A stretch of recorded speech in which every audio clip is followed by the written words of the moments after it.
नमस्कार, ABP news पर हाजिर हूं मैं रुमाना इसार खान। लोकसभा चुनाव को लेकर हलचल तेज है। आप जानते हैं एबीपी न्यूज पर सी वोटर का 2024 लोकसभा चुनाव को लेकर पहला ओपिनियन पोल हमने आपके सामने रख दिया है और इन्हीं आंकड़ों पर बात करने के लिए हमारे साथ इस वक्त खास मेहमान मौजूद हैं। आजाद समाज पार्टी के अध्यक्ष हैं चंद्रशेखर आजाद, वो जुड़ गए हैं हमारे साथ। सीधे उन्हीं के पास आपको लेकर चलेंगे। लोकसभा चुनाव को लेकर उनकी रणनीति क्या है, इसे समझने की कोशिश करेंगे। देखिए, जो उत्तर प्रदेश को लेकर खासतौर से तस्वीर ओपिनियन पोल के आंकड़ों में सामने निकल कर आ रही है, वो कमोबेश 2024 में 2014 वाली तस्वीर रिपीट होगी, ऐसा एक अनुमान सामने आया है। और 2019 इसलिए नहीं क्योंकि आप जानते हैं 2019 लोकसभा चुनाव में समाजवादी पार्टी और बीएसपी दोनों साथ आ गए थे, लेकिन इस बार वैसा होता नजर नहीं आ रहा। इस बार जो इंडिया गठबंधन है, उस इंडिया गठबंधन में कांग्रेस है, कांग्रेस के साथ समाजवादी पार्टी है।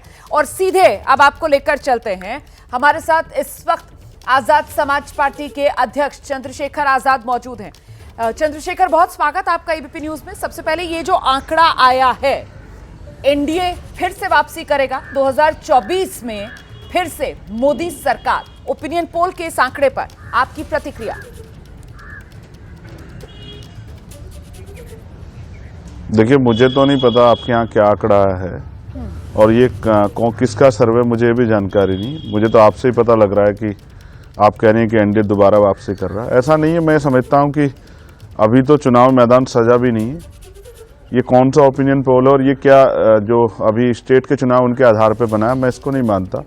मैं मानता हूँ जिस तरह की तैयारियां चल रही है और जिस तरह का विरोध है भाजपा सरकार की नीतियों के कारण, जिस तरह नौजवान हो, किसान हो, महिलाएं हो या आशा आंगनबाड़ी कार्य, जो भी लोग, तमाम लोग जो हैं देश भर में, जो लोग पीड़ित हैं, शोषित वंचित हैं, वो सब लोग परेशान हैं और वो विकल्प चाह रहे हैं। अगर कोई मजबूत विकल्प बनेगा जिसमें सभी की भागीदारी होगी तो मुझे उम्मीद है कि भारतीय जनता पार्टी के दांत इस बार खट्टे होंगे। उनकी सारी तैयारियां और जिस तरह से चुनावी जो है लाभ लेने के लिए उन्होंने तमाम तरह से लोगों के वोट को खरीदने का प्रयास किया, मध्य प्रदेश हो या राजस्थान में भी लुभावने वादे करके, ये एक तरह का जो है लोकतंत्र की हत्या के समान है।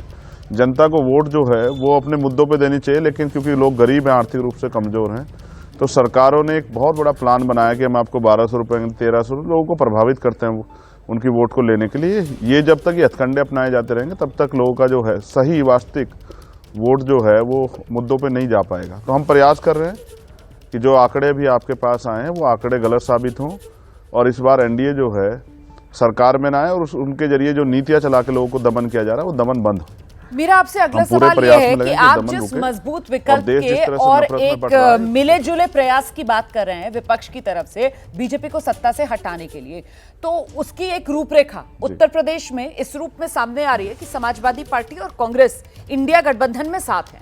आपकी पार्टी कहां है?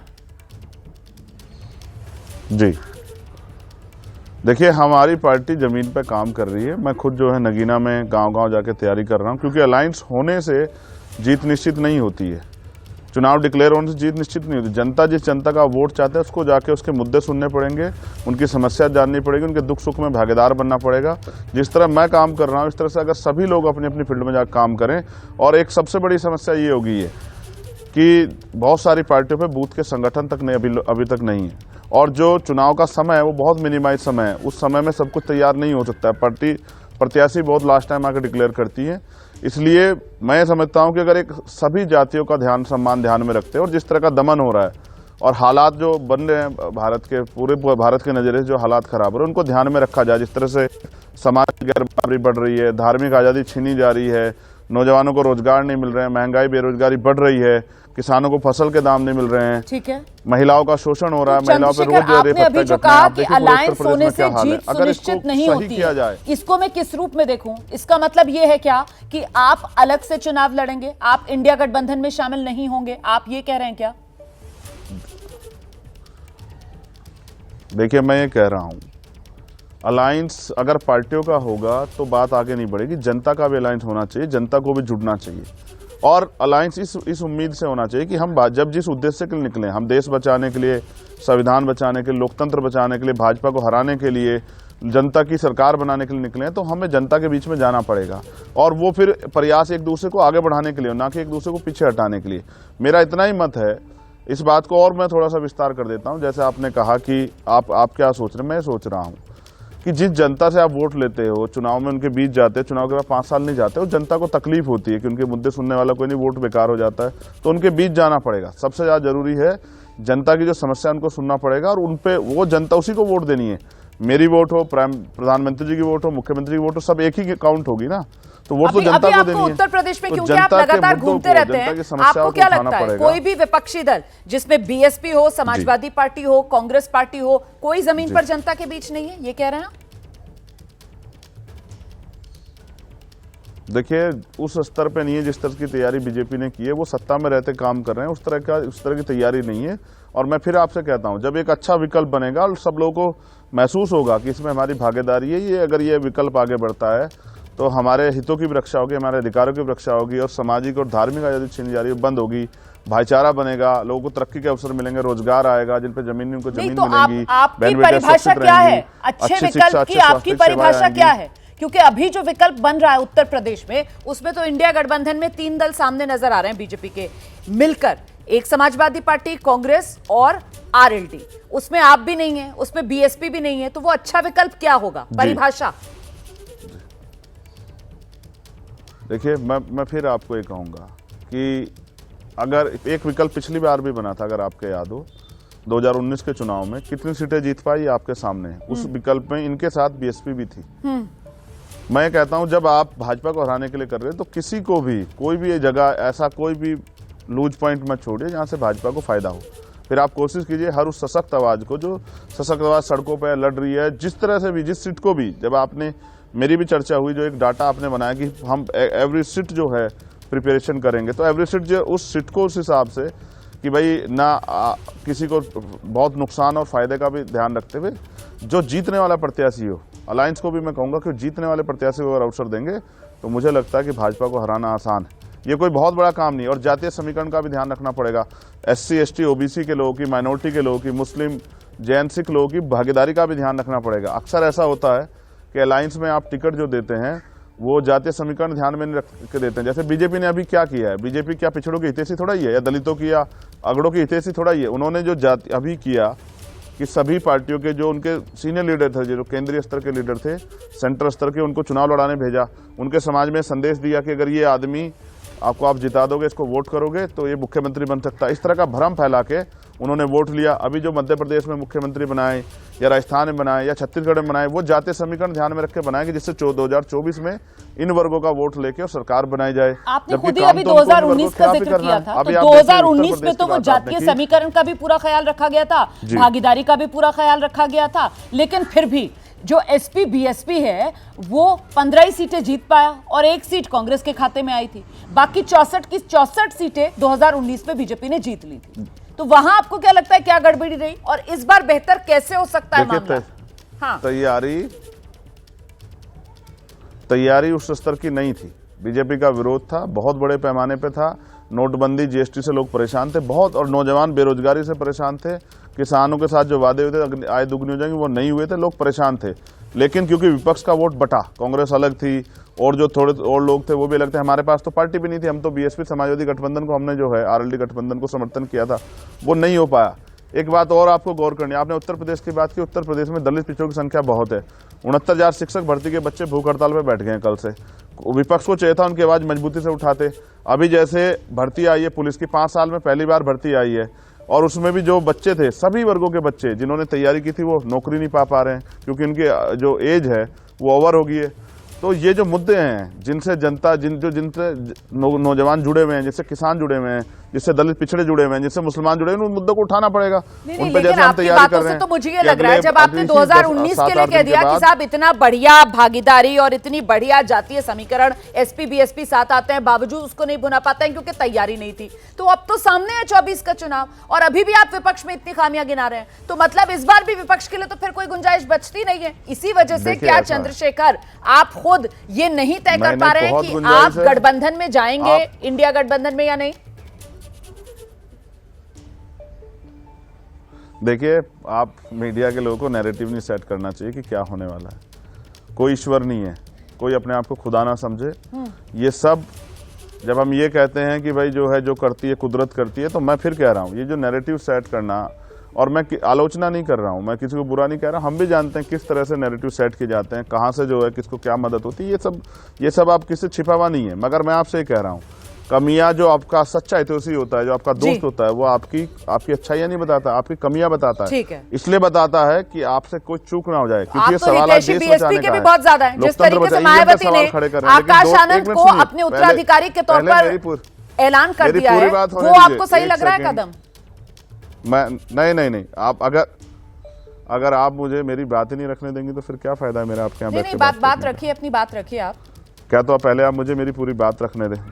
हाँ, मैंने आपसे ये कहा कि ये जो इश्यूज हैं, जैसे हमने आपसे कहा कि नौजवानों के किस भविष्य के साथ खिलवाड़ हो रही है, जो बैकलॉग है उसको नहीं भरा जा रहा है, इन पे स्टैंड लेना चाहिए और आगे सरकार को मजबूर करना चाहिए। चाहे 69 शिक्षक भर्ती का मामला हो, चाहे आसान आंगनबाड़ी बहनों के माने देके बढ़ने का मामला, इस पे आके विपक्ष को स्टैंड लेना चाहिए। वो नहीं ले पा रहे हैं, तो हमने तैयारी की है कि अब हम स्टैंड लेंगे, मजबूती से जाएंगे, जाति की जनगणना कहीं इश्यू हो और जाके सरकार को मजबूर करेंगे। सरकार इन वर्गों के बारे में सोचे, किसान के बारे में, नौजवान के बारे में, महिलाओं के सशक्तिकरण के बाद सुरक्षा के बारे में।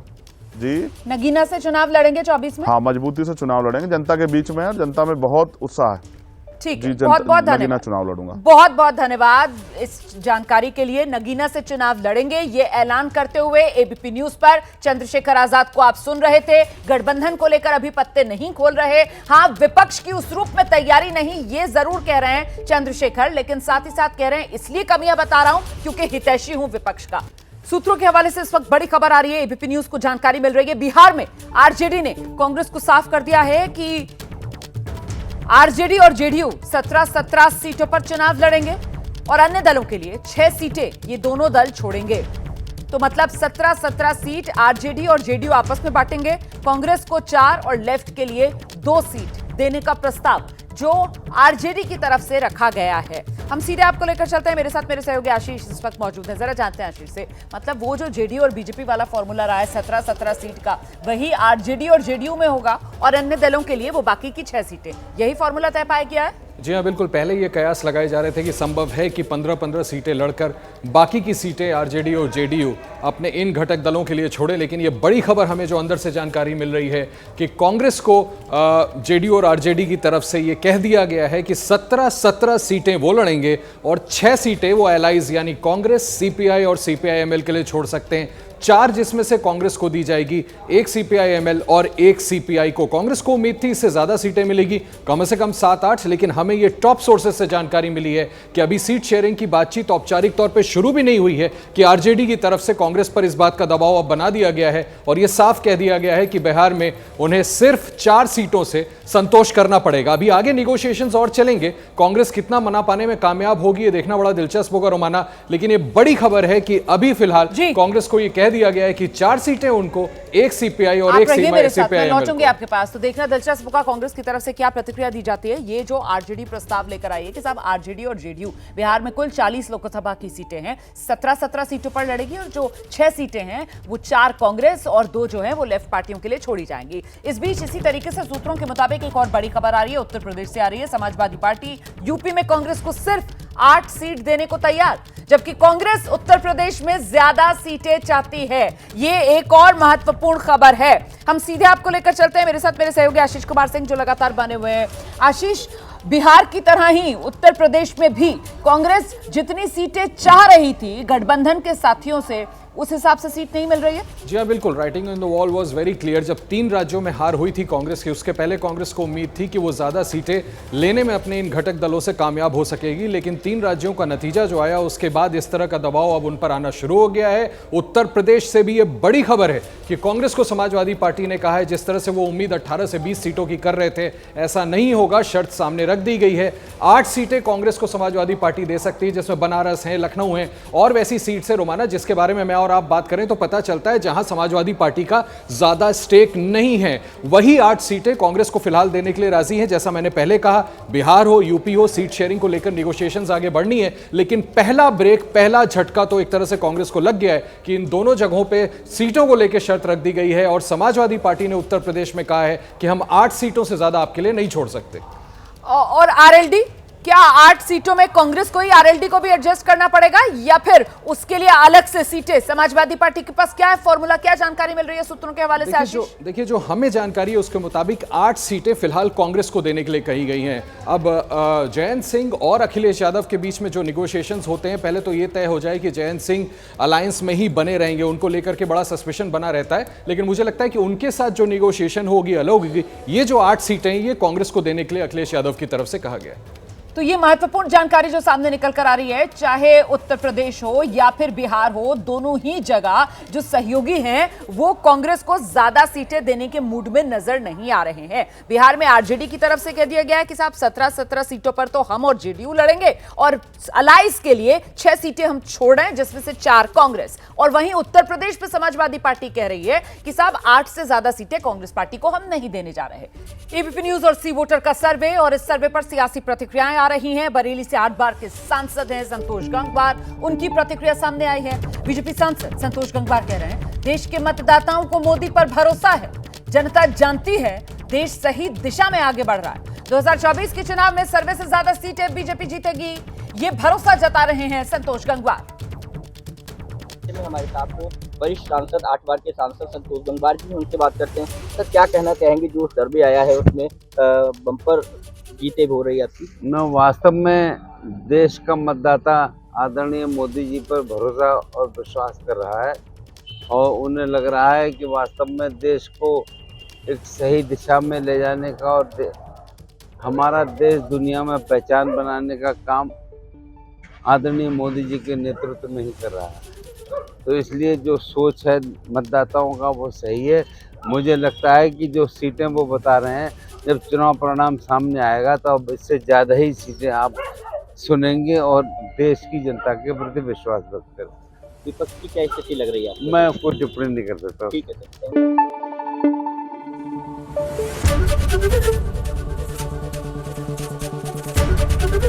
एबीपी न्यूज आपको रखे आगे।